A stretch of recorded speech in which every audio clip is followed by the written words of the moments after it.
अस्सलामुअलैकुम वरहमतुल्लाहि वबरकातुहू। बहुत ख़ास वीडियो लेकर आया हूँ आप लोगों की फरमाइश पर कि उर्दू की कौन कौन सी ऐसी किताबें हैं जिसे सब लोग पढ़ें या ये किताबें हमारे घर में होनी चाहिए। कौन कौन सी किताबें हैं, तो चलिए हम वीडियो शुरू करते हैं। सबसे पहले बात करते हैं सीरत की किताबों की। तो सीरत की दो किताबें मुझे बहुत पसंद हैं। एक है सीरतुन नबी सल्लल्लाहु अलैहि वसल्लम, इसके लिखने वाले हैं अल्लामा शिबली नुमानी।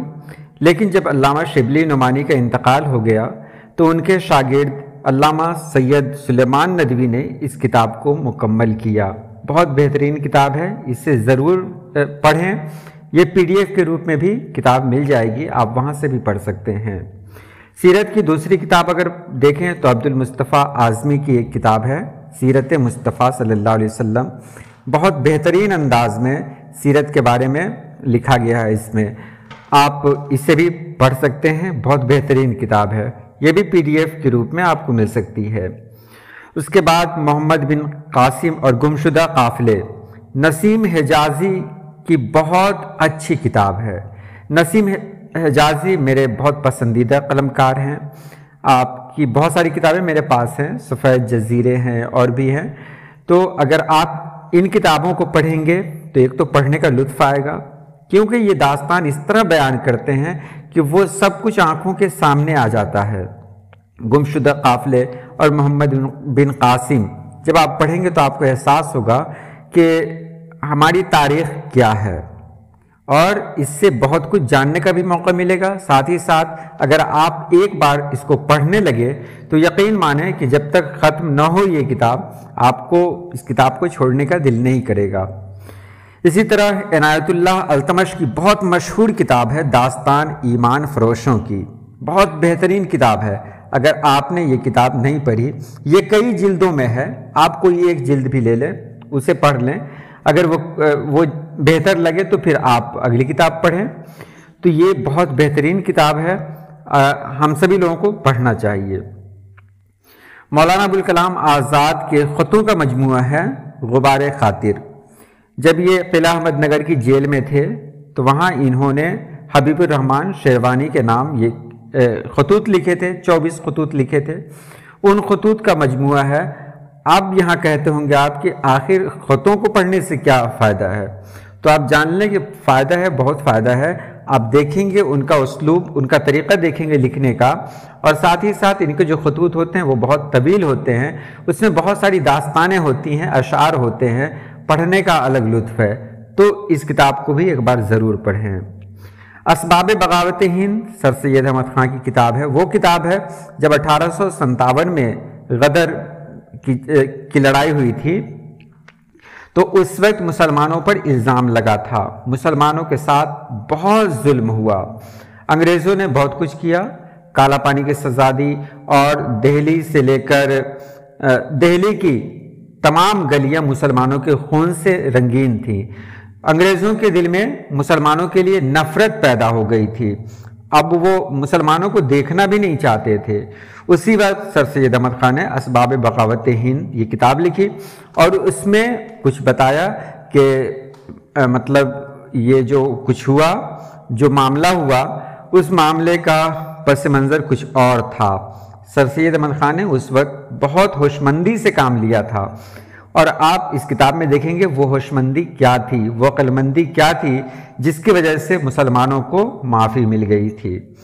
उसके बाद है बागो बहार, मीर अमन दहलवी की बहुत मशहूर किताब है। ये अमीर खुसरो की किताब क़िस्से चहार दरवेश का तर्जुमा है। इस किताब को जब आप पढ़ेंगे तो बहुत अच्छा लगेगा। 200 साल गुजरने के बावजूद आज भी इस किताब को पढ़ने वाले कम नहीं हुए हैं। उसके बाद है सफ़रनामा इब्ने बतूता। इसको तर्जुमा किया है मौलवी मोहम्मद हुसैन ने। इब्ने बतूता एक सयाह था, उसने बहुत सारे इलाके मतलब की सैर की, उसमें भारत भी है। तो उसने अपने सैर में क्या क्या देखा, यानी जब वो सयाह था उसने अपनी सियाहत के दौरान क्या क्या देखा, वो सब इस किताब में मौजूद है। बहुत अच्छा लगेगा पढ़कर आपको, क्योंकि इसमें ऐसे ऐसे वाक़यात आपको पढ़ने को मिलेंगे जिस पर यकीन करना मुश्किल है। उसके बाद शेख सादी की मशहूर किताब है गुलसितां बोस्तां। یہ تو فارسی میں ہے، لیکن اس کا اردو ترجمہ بھی ہے۔ اردو ترجمہ قاضی سجاد حسین نے کیا ہے۔ گلستاں بوستاں، یہ دونوں کتابیں بہت ہی اچھی ہیں۔ اس میں چھوٹے چھوٹے واقعات ہیں اور ہر واقعہ سے کچھ نہ کچھ سیکھنے کو ملتا ہے۔ اگر آپ اسے بھی پڑھیں گے تو یقین مانیں کہ آپ جب تک پوری کتاب ختم نہیں کریں گے آپ کو مطلب تشفی نہیں ملے گی۔ تو یہ کتاب بھی آپ ضرور پڑھیں۔ عربوں کی جہاز رانی سید سلیمان ندوی کی بہترین کتابوں میں سے ایک کتاب ہے۔ اس میں آپ عرب کی تاریخ دیکھیں گے اور عرب کے بارے میں جانیں گے، ایسی سی باتیں آپ جانیں گے جو شاید اس سے پہلے نہیں جانتے ہوں۔ لکھنے کا طریقہ بھی نہایت ہی خوبصورت ہے، انداز ان کا بہت نرالا ہے۔ تو یہ کتابیں بھی آپ کو پڑھنی چاہیے۔ اب منشی پریم چند کا ایک افسانہ ہے کفن، اسے بھی آپ پڑھ لیں، کیونکہ پریم چند کے لکھنے کا طریقہ بہت عجیب ہے، مطلب بہت اچھا ہے۔ یہ بہت مطلب مشکل الفاظ کا استعمال نہیں کرتے ہیں، اور ان کی جو کہانیاں ہوتی ہیں، ان کے جو افسانے ہوتے ہیں، ایسا لگتا ہے کہ وہ افسانہ ہمارے آس پاس ہی ہو رہا ہو، یعنی وہ موضوع ہمارے آس پاس کا ہی ہے۔ اس لیے کفن کو تو ایک بار ضرور پڑھ ہی لیں۔ اس کے بعد اگلا نمبر آتا ہے اشفاق احمد کا۔ اشفاق احمد اور بانو قدسیہ کو کون نہیں جانتا؟ ان کی کتاب ہے زاویہ۔ زاویہ اگر آپ پڑھیں گے تو بہت کچھ سیکھنے کو ملے گا، ساتھ ہی ساتھ اس میں جانکاری کی بہت ساری چیزیں ہیں۔ اسی طرح آخری ہے دریچے، واصف علی واصف رحمۃ اللہ علیہ کی یہ کتاب ہے، اور اس میں انہوں نے زندگی کے بارے میں بہت کچھ بتایا ہے، زندگی کو گہرائی سے پرکھا ہے، جانا ہے، تب جا کر کتاب لکھی ہے انہوں نے۔ تو یہ کتاب بھی بہت بہترین ہے۔ یہ ساری کتابیں آپ کو آن لائن مل سکتی ہیں، پی ڈی ایف کے روپ میں مل سکتی ہیں۔ میرے پاس تو پی ڈی ایف نہیں ہے، میرے پاس تو کتابیں ہیں۔ میں کتابوں کا مطالعہ کرتا ہوں، پی ڈی ایف سے مجھے پڑھنے میں اچھا نہیں لگتا۔ اگر آپ گوگل پہ سرچ کریں گے تو یہ ساری کتابیں آپ کو پی ڈی ایف کے روپ میں مل جائیں گی، لیکن میں یہی کہوں گا کہ پی ڈی ایف میں پڑھیں تو اس میں وہ لطف نہیں ہے جو اصل کتاب کو پڑھنے میں ہے۔ اس لیے کتاب پڑھیں، پی ڈی ایف کے چکر میں نہ رہیں، پڑھیں، آن لائن منگوا لیں، تو یہ آپ کے لیے اچھا رہے گا۔